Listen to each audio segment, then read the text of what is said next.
Most of us have heard of the term a weak heart, but many don't know that heart failure kills more than 400,000 Americans each year. There is no cure, but this condition can be managed successfully in ways that slow its progression and help improve quality of life.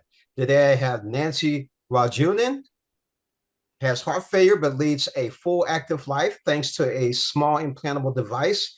Nancy's here today, along with Dr. Feng Gustafson, Chief Medical Officer of Abbott's Heart Failure Division, I got that right, to discuss this conditions, its signs, symptoms, and how to treat it. But of course, they did mention something about barbecue, and I know they were not talking about Texas. They had to be talking about Kansas City, Missouri, because Kansas City, Missouri has the best barbecue anywhere. All right, so Nancy, I want to start with you. How did you know you had a heart failure, and what was your journey like? Well, thank you for that introduction there, and you're right. Kansas City barbecue is the best. Uh, my start with heart failure was really a surprise to me. I was living a busy, active life, visiting the grandkids as often as I could, riding my bike, swimming, and when I was having trouble breathing. And it became severe enough that I went to the doctor thinking that it probably was something like asthma or perhaps bronchitis, and thinking there would be a relatively easy treatment and it would go away.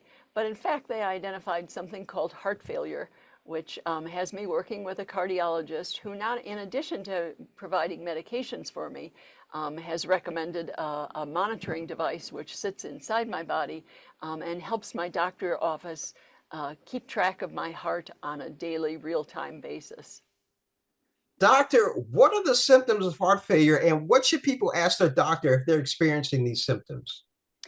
So the main three symptoms of heart failure are shortness of breath, typically when you exercise or so walking stairs or shopping groceries. And the other symptom is an unusual tiredness or fatigue. And finally, heart failure will eventually lead to fluid accumulation in the body, typically presenting itself as swollen ankles or swollen belly. And really, if you have one of these three symptoms, you need to see your doctor and ask specifically, could this be heart failure?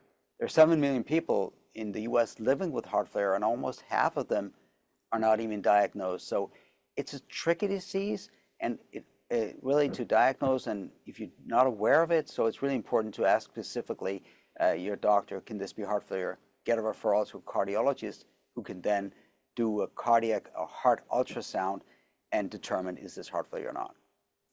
Now, Nancy, you mentioned you had a device implanted to monitor your heart. How has your life changed for better since you've had this device?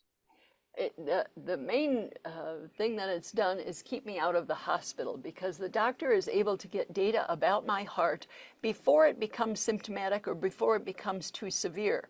So the fact that they're able to detect changes in my heart pressure before it's something that I would notice through swollen ankles or shortness of breath, they're already on that and they can change my medication. So what that allows me to do is to travel more freely because I know that wherever there's access to internet, I can use the specialized pillow and send that reading. So it's made me far more independent and able to live a good life. Doctor, could you tell us about the device, how it works, and what we should discuss with our doctors if we suspect heart failure?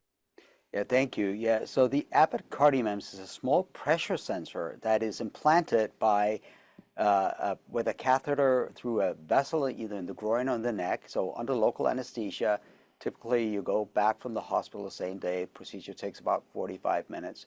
It sits in a lung vessel and measures pressure without a battery, so it lasts forever.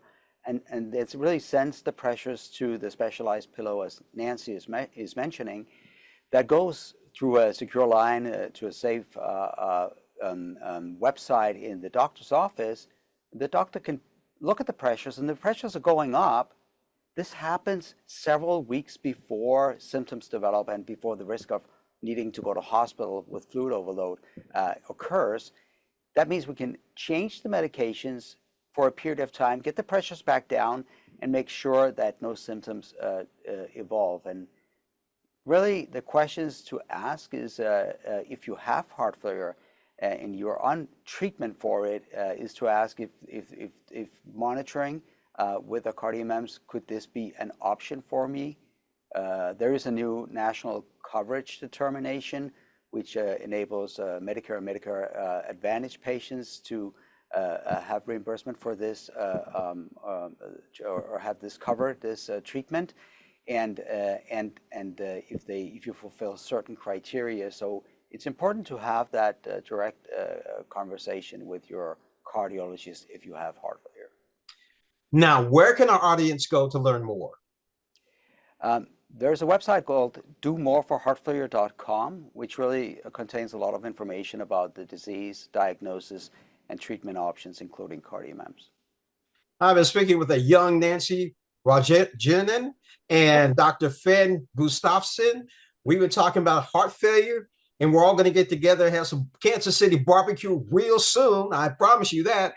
Thank you so much for joining us on Morning Blend. Thank you. Thank you for having us.